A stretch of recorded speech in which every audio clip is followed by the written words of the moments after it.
Hi hello నమస్తే అండి అందరికీ వెల్కమ్ టు మై ఛానల్ గన స్టోరీస్ వరల్డ్. స్టోరీ చదివే ముందు ఛానల్ని తప్పకుండా సబ్స్క్రైబ్ చేసుకోండి. ఇక స్టోరీలోకి వెళ్ళిపోదాం. My bad boy episode 36. ఆఫీస్కి వెళ్తున్నాను, అర్జెంట్ వర్క్ ఉంది, 2 days తర్వాత వస్తాను, ఓకేనా అన్నాడు రుద్ర. అప్పటికే వేద ఫేస్ డల్గా అయిపోయింది. రుద్ర వెళ్తాడు అని చెప్పేసరికి ఆమెని గమనించిన రుద్ర ఆమె పక్కన కూర్చొని జస్ట్ 2 days అంతే, ఒకవేళ వీలైతే త్వరగానే వచ్చేస్తాను అన్నాడు. ఓకే అంది వేద. ఆల్రెడీ చరణ్ శౌర్య హాస్పిటల్కి ఆఫీస్కి తిరుగుతూనే ఉన్నారు. లాంగ్ డిస్టెన్స్ అయినా కూడా ఇప్పుడు మళ్ళీ వాళ్ళు ముగ్గురు వెళ్తారు అనేసరికి వేద కాస్త డల్ అయినా కూడా వాళ్ళ పనులు వాళ్ళకు ఉంటాయి అని ఓకే అని చెప్పింది. జాగ్రత్త, ఏదైనా ఇబ్బందిగా ఉంటే ఫోన్ చేయి, వచ్చేస్తాను, ఓకేనా? నీకేదైనా ఇబ్బందిగా అనిపిస్తే వెంటనే అమ్మకి కానీ అత్తయ్య గానికి చెప్పు. అలాగే కరెక్ట్ టైంకి మెడిసిన్ వేసుకో, రెస్ట్ తీసుకో, ఓకేనా? త్వరగానే మానిపోతాయి గాయాలు, నాకు వీలు చూసుకొని వచ్చేస్తా అని వేద నుదుటిన ముద్దు పెట్టుకొని రుద్ర ఇద్దరు తమ్ముళ్లతో కలిసి ఇంటికి వెళ్ళిపోయాడు. అతడు వెళ్ళాక కాసేపు సుధా మీనాక్షి గారు, భాస్కర్ మనోహర్ గారు వేద దగ్గర కూర్చొని ఆమెతో మాట్లాడుతూ ఉన్నారు. ఇక డిన్నర్ టైం అవ్వడంతో అందరూ హాల్లోకి వెళ్ళిపోయారు, వేదని రెస్ట్ తీసుకోమని చెప్పి. అందరూ వెళ్ళిపోయాక అప్పటి వరకు దాచుకున్న దుఃఖాన్ని అప్పుడు బయటికి పంపించేసింది వేద. కళ్ళల్లో నుండి కన్నీరు కారిపోతూ ఉంటే వాటిని తుడుచుకోకుండా ముందుగా కళ్ళు మూసుకొని పడుకుంది. కానీ కన్నీరు ఆగనంటూ వస్తూనే ఉన్నాయి బయటికి. అప్పుడే మొబైల్ నోటిఫికేషన్ సౌండ్కి ఫోన్ ఓపెన్ చేసి చూసేసరికి ఏడిస్తే చంపేస్తా అని ఉన్న రుద్ర మెసేజ్కి ఐ హేట్ యూ అని రిప్లై ఇచ్చి ఏడుస్తూనే నిద్రపోయింది. ఇక మీనాక్షి మనోహర్ గారు కొద్ది రోజులు ఇక్కడే ఉన్నారు వేదని చూసుకోవడానికి, అలాగే వాళ్ళ దగ్గర ఉండడం కోసం. వేదని జాగ్రత్తగా చూసుకుంటూ ఉన్నారు సుధా మీనాక్షి గారు. రుద్ర వేద వాళ్ళ ఇంటి నుండి వాళ్ళ ఇంటికి వెళ్ళిపోయాక ఎన్నిసార్లు కాల్ చేసినా నో ఆన్సర్ ఇక్కడ వేద పాప దగ్గర. అతడు పంపించిన మెసేజ్ అన్నింటికి కూడా ఐ హేట్ యూ అని రిప్లై ఇస్తుంది తప్ప అతడు ఏది అడిగినా సమాధానం ఇవ్వడం లేదు. కాస్తో కూస్తో చరణ్ శౌర్యతో మాట్లాడుతూ ఉంటుంది. అన్న బాధ అర్థం చేసుకున్నాడేమో పాపం చరణ్ బాబు. రుద్ర క్యాబిన్లోకి వచ్చి వేదకి కాల్ చేసి ఫోన్ స్పీకర్లో పెట్టి టేబుల్పై పెట్టాడు. వేద లిఫ్ట్ చేసి చెప్పు బావా అంది. ఏం చేస్తున్నావురా, తిన్నావా, టాబ్లెట్స్ వేసుకున్నావా అని అడిగాడు చరణ్. వేద వాయిస్ వినబడడంతో రుద్ర అతడి వర్క్ ఆపి సైలెంట్గా చూస్తూ ఉన్నాడు. హా తిన్నాలే. ఏంట్రా ఏమైంది, డల్గా ఉన్నావు అని అడిగాడు చరణ్. ఏం లేదు, చెప్పు వేదుగా. ఏం లేదులే, మీ అన్న గురించే. కనీసం నేను ఎలా ఉన్నానో కూడా ఆయనకి అవసరం లేదు కదా. 2 days అని చెప్పి వారం రోజులు అయ్యింది నా దగ్గరికి రాలేదు. ఎప్పుడూ వర్క్ వర్క్ అంటాడే తప్ప నేనంటే మీ అన్నకి అస్సలు ఇష్టం లేదు. ఏదో బాధకి ఇన్ని రోజులు ఇక్కడ హాస్పిటల్లో నా దగ్గర ఉన్నాడు, అంతేకాని నేనంటే అస్సలు ఆయనకి లెక్కే లేదు. నా మీద ప్రేమ లేదు. నేనే మీ అన్న గురించి ఇక్కడ కొట్టుకొని చచ్చిపోవడమే తప్ప ఏం లేదు. అదే యాక్సిడెంట్లో నేను చచ్చిపోయినా అయిపోయేది, నాకు ఈ బాధ ఉండేది కాదు అని వెక్కిళ్ళు పెట్టి ఏడుస్తూ ఉంటుంది వేద. అప్పటికి రుద్ర చేతిలో అతడి ముందు ఉన్న గ్లాస్ టేబుల్ అలాగే ల్యాప్టాప్ 100 ముక్కలు అయిపోయాయి. గ్లాస్ పీసులు గుచ్చుకొని రుద్ర చేయంతా రక్త సిద్ధం అయిపోయింది. ఆ సౌండ్కి ఏమైంది బావా అని అడిగింది వేద కంగారుగా. చరణ్ గెట్ అవుట్ అన్న రుద్ర వాయిస్ బేస్లో వినిపించి వేద మాటలు అతడు విన్నాడు అని అర్థమైన వేద ఇక్కడ వణికిపోతూ ఉంటుంది. అన్నయ్య బ్లడ్ వస్తుంది అని చరణ్ రుద్ర దగ్గరికి వెళ్ళాడు. కానీ ప్లీజ్ చరణ్ వెళ్ళు ఇక్కడ నుండి అని రుద్ర చాలా గట్టిగా చెప్పేసరికి చరణ్ బాధగా బయటికి వెళ్తూ పిచ్చి మొహమా, ఏం మాట్లాడుతున్నావో, ఎవరు ముందున్నానో కాస్త తెలుసుకొని మాట్లాడడం రాదా? ఇక అన్నయ్యకి కోపం రమ్మంటే రాదా నీ మీద అని అరిచాడు చరణ్. నువ్వు మీ అన్నయ్య ముందు ఉంటావని నాకేం తెలుసు అని ఫోన్ పెట్టేసింది వేద. ఇక్కడ రుద్ర చాలా కోపంగా ఆఫీస్ రూమ్లో నుండి అతడి పర్సనల్ రూమ్లోకి వెళ్ళి అక్కడ బాల్కనీలోకి వెళ్ళి సిగరెట్ వెలిగించి వేద మాట్లాడిన మాటలకు కోపం వస్తూ ఉంటే పిడికిలి బిగించి చాలా కోపంగా ఎటువైపో చూస్తూ అప్పటికప్పుడే 4 సిగరెట్లు ఊదేశాడు. అప్పటికే అక్కడ రుద్ర క్యాబిన్ అంతా పని వాళ్ళకి చెప్పి క్లీన్ చేయించేశాడు చరణ్. ఆమె మాటలు విన్నాక రుద్ర ఒక్క నిమిషం కూడా ఆలస్యం చేయకుండా అతడు హ్యాండ్ వాష్ చేసుకొని అతడి చేతికి అతడే ఏదో కట్టుకున్నాను అంటే కట్టుకున్నట్టు ఓ కట్టు కట్టేసుకొని సెల్ఫ్ డ్రైవింగ్తో వేద దగ్గరికి స్టార్ట్ అయ్యాడు.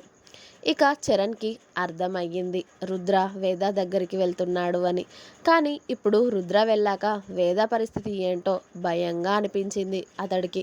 చరణ్ ఈ విషయం శౌర్యతో కూడా చెప్పి వేదని ఏమనకన్నయ్య ప్లీజ్ అని మెసేజ్ పెట్టాడు చరణ్ రుద్రాకి. ఆ మెసేజ్ చూసి కూడా రుద్ర తమ్ముడికి ఏం రిప్లై ఇవ్వకుండా చాలా స్పీడ్గా వేద వాళ్ళ ఇంటికి స్టార్ట్ అయిపోయాడు. రుద్ర వెళ్ళేసరికి భాస్కర్ మనోహర్ గారు వాళ్ళ రూమ్లో మాట్లాడుకుంటూ ఉంటే సుధా మీనాక్షి గారు హాల్లోనే కూర్చున్నారు. రుద్ర వాళ్ళని చూసి దక్ష ఎక్కడుందమ్మా అని అడిగాడు. దాని రూమ్లోనే ఉంది రుద్ర. మీనాక్షి గారు వేద రూమ్లోనే ఉంది అని చెప్పడంతో రుద్ర ఫాస్ట్గా వేద రూమ్కి వెళ్ళి డోర్ లాక్ చేశాడు. మీనాక్షి సుధా గారేమో రుద్ర వచ్చాడు అని అతడికి ఇష్టమైన వంటలు చేయడంలో మునిగిపోతారు కిచెన్లోకి వెళ్ళి. ఇక్కడ రుద్రబాబు వేద దగ్గరికి వెళ్ళేసరికి చరణ్తో ఫోన్ మాట్లాడిన తర్వాత ఏడ్చుకుంటూ అలాగే నిద్రపోతుంది వేద కట్టు ఉన్న చేయి పైనే. అది చూసి రుద్ర తను మాట్లాడిన మాటలు అన్నీ గుర్తు చేసుకొని వేద బుగ్గల్ని వత్తి పట్టుకొని ఏయ్ లేవవే అని అరిచాడు. అతడు అక్కడికి రాలేడేమో అన్న ఉద్దేశంలో పాప నిద్రపోయింది కానీ ఇప్పుడు రుద్రని అలా చూస్తూ ఉంటే అరికాల నుండి నెత్తి వరకు వణుకు మొదలయ్యింది వేదకి. ఆమె కళ్ళు తెరవగానే కోపంగా అతడి షర్ట్ తీసి పక్కన పడేసి వేద డ్రెస్కి ఉన్న బటన్స్ లాగేసి ఆమె కాలు చేయి మీదకి బరువు పడకుండా ఆమె మీద అతడి మొత్తం బరువు వేసి నేను నిన్ను పట్టించుకోవడం లేదా అని అడిగాడు. అతడి నుండి వచ్చే వేడి శ్వాసే చెబుతుంది అతడు ఎంత కోపంగా ఉన్నాడో అని. వేద సైలెంట్గా ఉండేసరికి చెప్పవే అని అరిచాడు రుద్ర.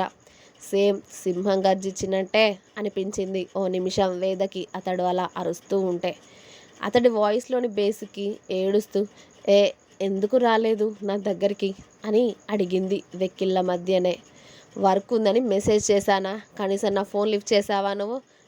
ఏంటి చస్తావా? అందుకేనా ఫారిన్ నుండి డాక్టర్స్ని రప్పించి మరీ నీకు ట్రీట్మెంట్ చేయించి బతికించుకుంది? నువ్వు చావడానికేనా అని అరిచాడు రుద్ర. అప్పటికి ఇంకా గట్టిగా ఏడుస్తూ ఉంటుంది వేద. అతడి వాయిస్ బయటికి వినపడకూడదు అని టీవీ ఆన్ చేసి సాంగ్స్ పెట్టి హై వాల్యూమ్ పెంచేశాడు రుద్ర. చెప్పవే. రుద్ర మాటకి వేద ఏడుస్తూనే అతడి పెదాలపై ముద్దు పెట్టడంతో ఆమె అతడిని చాలా మిస్ అవుతుందని అర్థం చేసుకున్నాడు రుద్ర. అతడు ఆమెకి దూరంగా ఉంటే ఆమె ఎంత బాధపడకపోయేది. కానీ ఆమెను అతడు ప్రాణం కన్నా ఎక్కువగా ఇష్టపడుతున్నాడు. ఆమె అంటే అతడికి ఏంటో మాటల్లో కాదు చేతల్లో చూపించాడు. అతడి సర్వస్వం ఆమె అనేలా ఆమెకు తెలియజేసి ఊపిరాడని ప్రేమతో ఆమెని ఉక్కిరి బిక్కిరి చేసి ఇప్పుడు ఇలా వాళ్ళ మధ్య కాస్త దూరం వచ్చినా కూడా ఆమె తట్టుకోలేకపోతుంది. ఎప్పుడూ అతడితోనే ఉండాలి అనిపిస్తుంది ఆమెకి. అతడి ప్రేమని నిమిషం కూడా వదులుకోవాలి అనుకోవట్లేదు. అతడి ప్రేమవానలో తడిసి ముద్దవ్వాలి అని తనకు చాలా ఆశగా ఉంది. కానీ ఇంట్లో తనకు ఎంబీఏ అయిపోయాక పెళ్లి పెట్టుకుంటాము అనేసరికి ఊరుకుంది కానీ లేకపోతే ఇప్పుడే అతడి దగ్గరే ఉండిపోవాలి అని ఆమెకి అనిపిస్తుంది. అతడు పంచే ప్రేమకి దూరంగా ఉండడం ఆమె వల్ల అవ్వడం లేదు. ఇక ఆమె ముద్దు పెట్టడంతో సైలెంట్గా ఉన్న రుద్రని చూసిన వేద ఇదే మంచి ఛాన్స్ ఇక అనుకొని రుద్ర పెదవిని గట్టిగా కొరికి వదిలేసింది ఆమె పళ్ళు దిగేలా. ఆమె కొరుకుతుంటే ఆమెను గట్టిగా చుట్టుకొని గట్టిగా కళ్ళు మూసుకున్నాడు రుద్ర. కానీ ఆమెను దూరం జరపలేదు.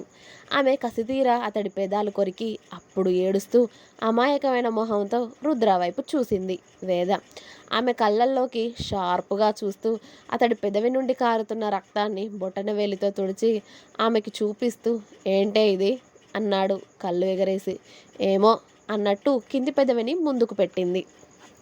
ఉఫ్ ముదిరిపోయావే అంటూ వచ్చేస్తావా నాతో పాటు మన ఇంటికి అని అడిగాడు రుద్ర. నాన్న వాళ్ళు పంపిస్తారా అని అడిగింది వేద.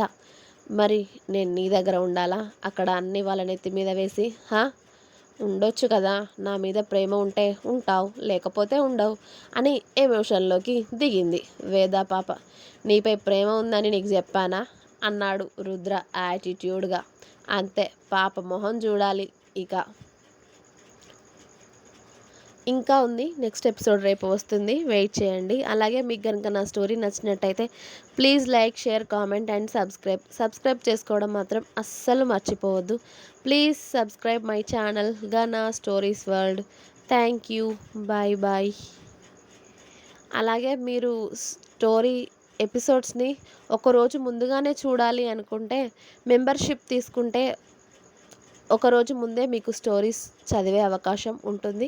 ఒకవేళ ఎవరికైనా ఇంట్రెస్ట్ ఉంటే మెంబర్స్ అవ్వచ్చు.